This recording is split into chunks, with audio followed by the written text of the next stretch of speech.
All right, today we're tackling a big one. We are going to unpack the command structure of a massive global organization, Plan International. We're going to try to get our heads around how an organization with teams in over 70 countries actually makes decisions and gets things done. So let's dive right in. This whole thing really boils down to one simple but incredibly complex question.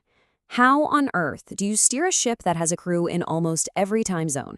How do you keep one unified vision, but still be flexible enough to deal with local needs? Well, the structure we're about to walk through is Plan International's answer to that exact problem. Okay, so to understand the whole picture, we've got to start right at the top. Every giant organization like this needs a command center, a nerve center that sets the overall direction. For Plan International, that's their global leadership team. So what's really key here is that this team isn't just a group of figureheads. No, they are the executive engine. They're hands-on managing the day-to-day of the entire federation, which is basically a huge network of connected national offices. In a nutshell, they set the why and the how for everyone else. And here they are. You've got the CEO, Reena Ghelani, right at the top, of course. But look at the roles they've built around her. You've got leaders for information, finance, legal, people, and culture.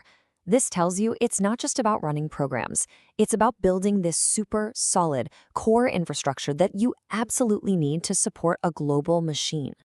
Okay, so we've met the core team, but that's the big question, right? How does their grand strategy actually make its way to, say, a village in Kenya or a small town in Colombia? Well, the next step is to zoom out and see how they've literally mapped the world. What Plan International does is pretty smart. They carved the entire globe into 4 massive operational regions. This is really that first, crucial layer of delegation. It's about breaking down a huge global strategy into more manageable continent-sized pieces. And each one of these regions has its own director, whose job it is to navigate all the unique challenges in that part of the world. First up, you have the Americas. And think about that for a second. A single region that stretches all the way from North to South America. We're talking an incredible diversity of cultures and situations, and it's all managed by one regional director, Carmen Elena Elamon. Now let's hop across the globe. We land in the vast Asia-Pacific region. This covers everything from South Asia all the way out to the Pacific Islands, and this whole area is under the leadership of Regional Director Ram Kishan. Next, we head over to Africa, which is so big they've actually split it into 2 regions. The first one we're looking at is West and Central Africa. It's a huge and incredibly complex part of the world, led by Regional Director Alassane Senghor. And finally, to complete our world tour, we have the second African region, the Middle East, Eastern, and Southern Africa, which is directed by Hajir Malam. So you see, these 4 individuals are the critical links in the chain. They are the ones who translate that big, global vision from headquarters into strategies that make sense for their entire continent. But wait a minute. A continent is still massive, right? A strategy just for Asia is still way too broad. So how does the work get even more local, even more targeted? This is where we need to zoom in again to the next layer of leadership, the one that brings the mission right down to the ground. And here's how that chain of command really works in practice. It's like a waterfall. You have the regional director at the top, setting the big vision. They then manage a team of sub-regional directors who oversee these smaller groups or clusters of countries. And that all flows down to the country director, who is the ultimate leader on the ground in one single nation. Now, this idea of clusters is really a key insight into how they make it all work. Instead of one person trying to juggle, a dozen different countries, they group them into logical sub-regions, things like the Mono River countries in West Africa or the nations in Central America. It just makes so much sense, right? It allows for much more focused management and way better teamwork between neighboring country teams. Okay, but there's one last really important distinction we need to make with these on-the-ground roles. See, most of the leaders are country directors. They're focused on running the programs, the actual work.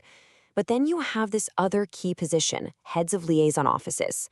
Their job isn't operations. It's all about advocacy and diplomacy. They're the ones representing Plan International at global power centers like the UN and the EU, making sure the organization's voice is heard where global policy gets made. So let's take a breath. We've gone from the C-suite, down through the regions, all the way to the local level. Now let's pull the camera all the way back and put this all together so we can truly appreciate the sheer scale of this human network.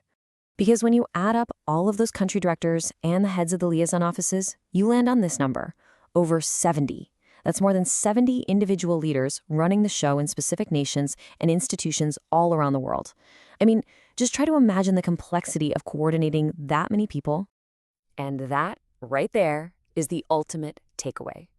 This entire incredible, complex structure, from the CEO in the global hub all the way down to a country director in a single nation, it's all designed for one single purpose: to take a unified global vision and turn it into real, meaningful, targeted action that actually fits the unique needs of local communities. Which kind of leaves us with one final thought. When your leadership team is literally spread across every continent, speaking dozens of languages, embedded in different cultures, what do you think is the single biggest challenge in making sure every single person is pulling in the exact same direction? It's a pretty fascinating puzzle of global management to think about.